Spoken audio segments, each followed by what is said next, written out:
Hello दोस्तों, आज हम लोग इस लेक्चर में पार्ट 27 पढ़ेंगे, जिसमें अवतल लेंस द्वारा प्रतिबिंब का बनना।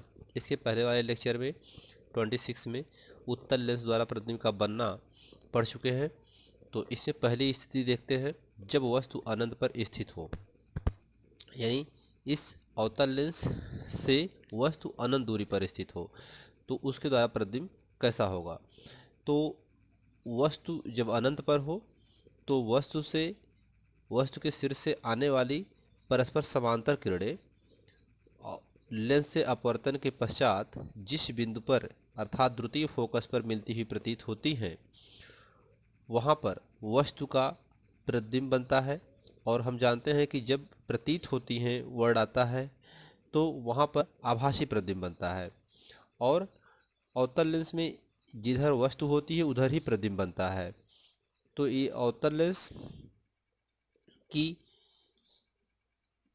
प्रतिबिंब जब अनंत पर हो तो उसमें जो बताया गया आपको वही लिखा भी गया है कि जब वस्तु अनंत पर स्थित हो तो वस्तु से किरणें परस्पर समांतर आती हैं। ठीक है, जब अनंत पर होगा तो वस्तु से किरणें कैसे आएंगी, परस्पर समांतर आती हैं, तथा लेंस से अपवर्तन के पश्चात द्वितीय फोकस पर मिलती हुई प्रतीत होती हैं।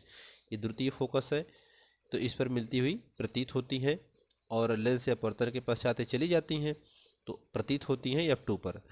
तो मिलती हुई प्रतीत होती हैं, जहाँ पर वस्तु का प्रतिबिंब आभासी, सीधा तथा वस्तु से अत्यंत छोटा बनता है, और वस्तु से बहुत छोटा बनता है, लगभग बिंदु के आकार का बनता है। तो ये पहली स्थिति हो गई उसकी। ठीक है, दूसरी स्थिति है इसमें कि जब वस्तु अनंत तथा प्रकाशिक केंद्र के बीच स्थित हो। अब ये अनंत है और प्रकाशिक केंद्र, ये प्रकाशिक केंद्र और अनंत, मान लीजिए अनंत इधर है,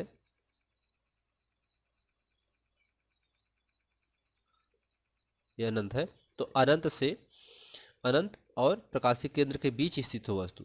तो इसमें देखिए, पहली किरण जो होती है मुख्य अक्ष के समांतर और लेंस से अपवर्तन के पश्चात द्वितीय फोकस पर आती है, और दूसरी किरण प्रकाशिक केंद्र से होकर के निकल जाती है।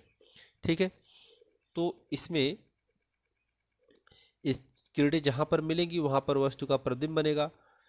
तो यहाँ पर प्रतिबिंब वस्तु से चलने वाली किरणें, एक किरणें मुख्य अक्ष के समांतर अपवर्तन के पश्चात द्वितीय फोकस पर मिलती हुई प्रतीत होती है, तथा दूसरी किरण प्रकाशिक केंद्र से होकर के चली जाती है। दोनों किरणें प्रकाशिक केंद्र और द्वितीय फोकस के बीच में मिलती हैं, जहाँ पर वस्तु का प्रतिबिंब बनता है। तो कैसा बनता है, वस्तु से छोटा और सीधा तथा वह सीधा और आभासी बनता है। ठीक है, तो ये दूसरी स्थिति है उसकी, जब प्रकाशिक केंद्र और अनंत के बीच में वस्तु रखी हो। तो वही इसमें लिखा भी गया है कि जब वस्तु अनंत तथा प्रकाशिक केंद्र के बीच स्थित हो तो वस्तु के मुख्य अक्ष के समांतर आने वाली पहली किरण लेंस से अपवर्तन के पश्चात द्वितीय फोकस F2 पर आती हुई प्रतीत होती है, तथा दूसरी किरण प्रकाशिक केंद्र O से होकर जाती हुई प्रतीत होती है, प्रकाशिक केंद्र O से होकर चली जाती है। दोनों किरणें द्वितीय फोकस F2 तथा प्रकाशिक केंद्र O के बीच में मिलती हैं, यहाँ पर आकर के मिलती हैं, जहाँ पर वस्तु का प्रतिबिंब आभासी, सीधा तथा वस्तु से छोटा बनता है।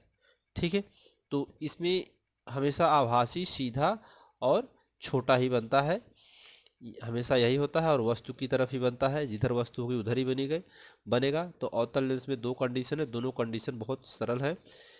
ठीक है, यानी जिधर वस्तु है उधर ही प्रतिबिंब बनता है, आभासी बनता है, सीधा बनता है और छोटा बनता है।